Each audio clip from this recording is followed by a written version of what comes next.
Hi friends, welcome to Gowri's home. இன்னைக்கு நம்ம இந்த வீடியோவில் இட்லி மிளகா அப்படி செய்கிறது அப்படிங்கிறத பார்க்கலாம் வாங்க. அதுக்கு என்னென்ன பொருள், எவ்வளோ அளவு அப்படிங்கிறத நம்ம பார்த்துடலாம் வாங்க.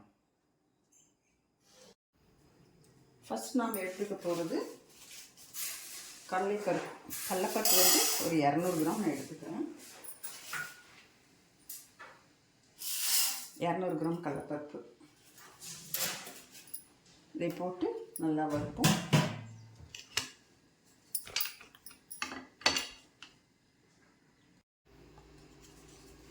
இப்போ இதில் 200 கிராம் கடலைப்பருப்பு போட்டிருக்கேன். இந்த பேனில் எண்ணெயெல்லாம் ஊற்றலை, அப்படியே வந்து ட்ரையாக தான் ஃப்ரை பண்ணுறேன். நல்லா வறுத்துக்கணும் கடலைப்பருப்பு.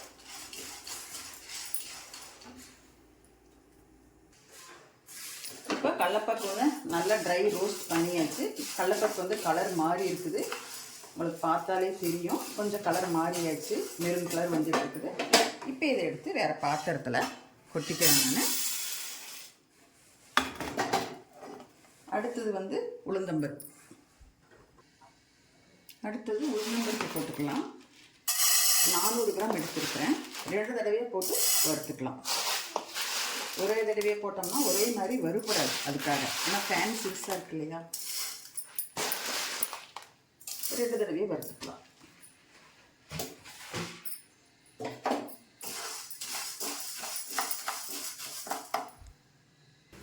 இப்போ நம்ம உளுந்தையும் வறுத்து கொட்டியாச்சு. நான் வந்து ஒரு 50 கருப்பெல்லு போட்டிருக்கிறேன். ஸ்டவ்வில் சிம்மில் வச்சுட்டு வறுக்கணும். கருப்பெல்லாம் லைட்டாக சூடானாலே போதும். நீங்கள் வந்து 100 வெள்ளை எள்ளு அப்படின்னு கூட போட்டுக்கலாம். நான் கருப்பெல்லு தான் இருந்தது, அதனால் போட்டிருக்கிறேன். நீங்கள் 100 வெள்ளை எள்ளு அந்த மாதிரி போட்டுக்கலாம். கொஞ்சம் அதிகமாக போடணும்னாலும் போட்டுக்கலாம். இப்போவே வந்து எள்ளு இதாகிருச்சு, ரோஸ்ட் ஆகிருச்சு. இப்போ இதையே கொட்டிக்கலாம். நாம் எனக்கு கருகிரும்.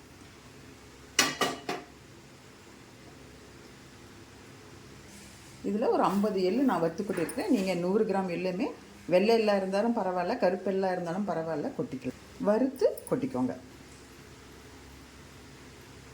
இந்த ஸ்பூனுக்கு வந்து நான் இதில் ஒரு 3 ஸ்பூன் சீரகம் போட்டுக்கிறேன்.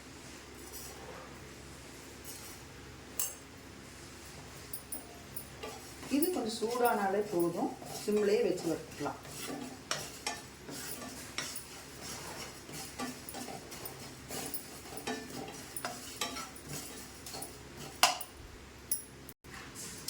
இப்போ இதுவுமே ரோஸ்ட் ஆகிருச்சு. இப்போ இதையுமே நம்ம வந்து இன்னொரு இதில் மாற்றிக்கலாம் வறுத்து.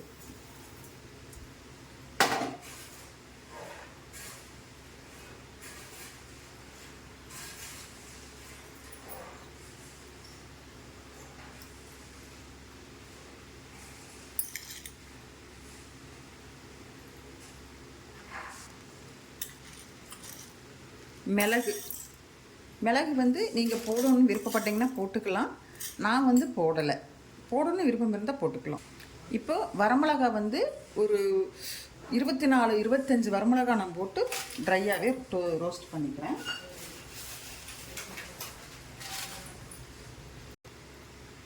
இப்போ 25 மிளகாயும் வறுத்து வேறு தட்டத்தில் மாற்றிட்டேன் நான்.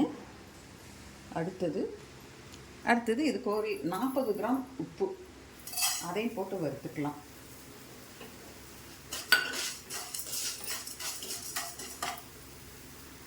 அந்த உப்பு கூடையே ஒரு கைப்பிடி கருவேப்பிலை நல்லா கழுவி தண்ணியெல்லாம் இருசாச்சு, அதையும் போட்டு வறுத்துக்கிறேன்.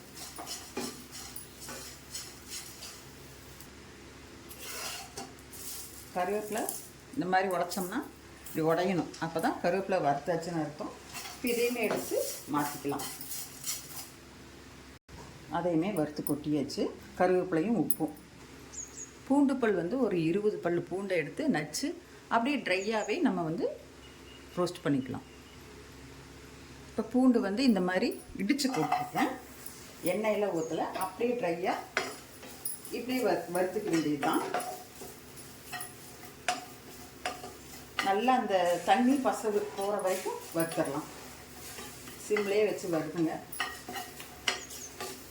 ஹை ஃப்ளேமில் வச்சுருந்தா கொஞ்சம் பார்த்துக்கணும். சிம்லேயே வச்சு வறுத்தா கரெக்டாக.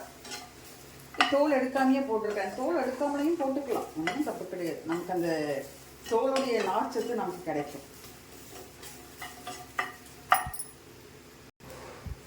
இப்போ பூண்டு வந்து இந்த மாதிரி கலர் மாறி இருக்குது பாருங்கள். கொஞ்சம் லைட்டாக கலர் மாறி லைட்டாக கருப்பான மாதிரி இருக்கு இல்லையா, லைட்டாக. இப்போ இதை வந்து நம்ம மாற்றிக்கலாம். மாற்றி இன்னொரு தட்டத்தில் போட்டுக்கலாம்.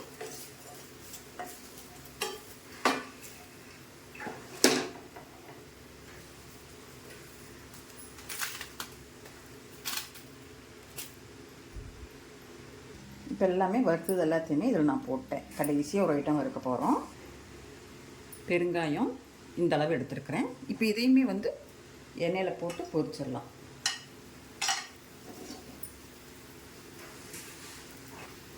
இப்போ பெருங்காயத்தையும் வறுத்து எடுத்தாச்சு, எண்ணெயில் போட்டு பொரிச்சு எடுத்தாச்சு. இப்போ எல்லாமே ரெடி, ஆறட்டும். இப்போ எல்லாமே ரெடியாக இருக்குது, ஆறட்டும். ஆறுனதுக்கப்புறம் அரைச்சிட்டு பார்ப்போம். இப்போ நம்ம வந்து வறுத்து வச்சுருந்த இட்லி மிளகாய் பொடிக்கு வறுத்து வச்சுருந்த உளுந்து, கடலப்பருப்பு எல்லாத்தையும் எடுத்துகிட்டு போய் அரைச்சிட்டு வந்தாச்சு. கம்மியாக இருந்தால் மிக்சியில் போட்டுக்கலாம், நிறையா இருந்தால் நீங்கள் மிக்சிலே அரைச்சிக்கலாம், இல்லை வெளில கொடுத்து வேணாலும் அரைச்சிக்கலாம். இப்போ இதை வந்து அரைச்சிட்டு வந்ததை வந்து ஆற வச்சு நல்லா அந்த சூடு தணிஞ்ச உடனே ஒரு டப்பாவில் ஏர் கண்டெய்னர் டப்பாலையோ இல்லை பிளாஸ்டிக் டப்பாலையோ இல்லை ஒரு சில்வர் பாத்திரத்துலேயோ அதில் போட்டு நீங்கள் எடுத்து வச்சுக்கலாங்க. எடுத்து வச்சிட்டிங்கன்னா நல்லா இட்லி, தோசை எல்லாம் நல்லெண்ணெய் ஊற்றி இல்லை நெய் ஊற்றி சாப்பிட்லாம். ரொம்ப நல்லாயிருக்கும், டேஸ்ட்டாக இருக்கும், உடம்புக்கும் ரொம்ப நல்லதுங்க. நான் இப்போ இந்த இட்லி மிளகாய் பொடி வந்து செஞ்சு காமிச்ச விதம் உங்களுக்கு பிடிச்சிருந்தது அப்படின்னா எனக்கு ஒரு லைக் பண்ணுங்கள், ஷேர் பண்ணுங்கள். எதாவது சொல்லணுன்னா கமெண்ட் பண்ணுங்கள். கௌரிஸ் ஹோம் சேனலை சப்ஸ்கிரைப் பண்ணிவிட்டு பாருங்கள்.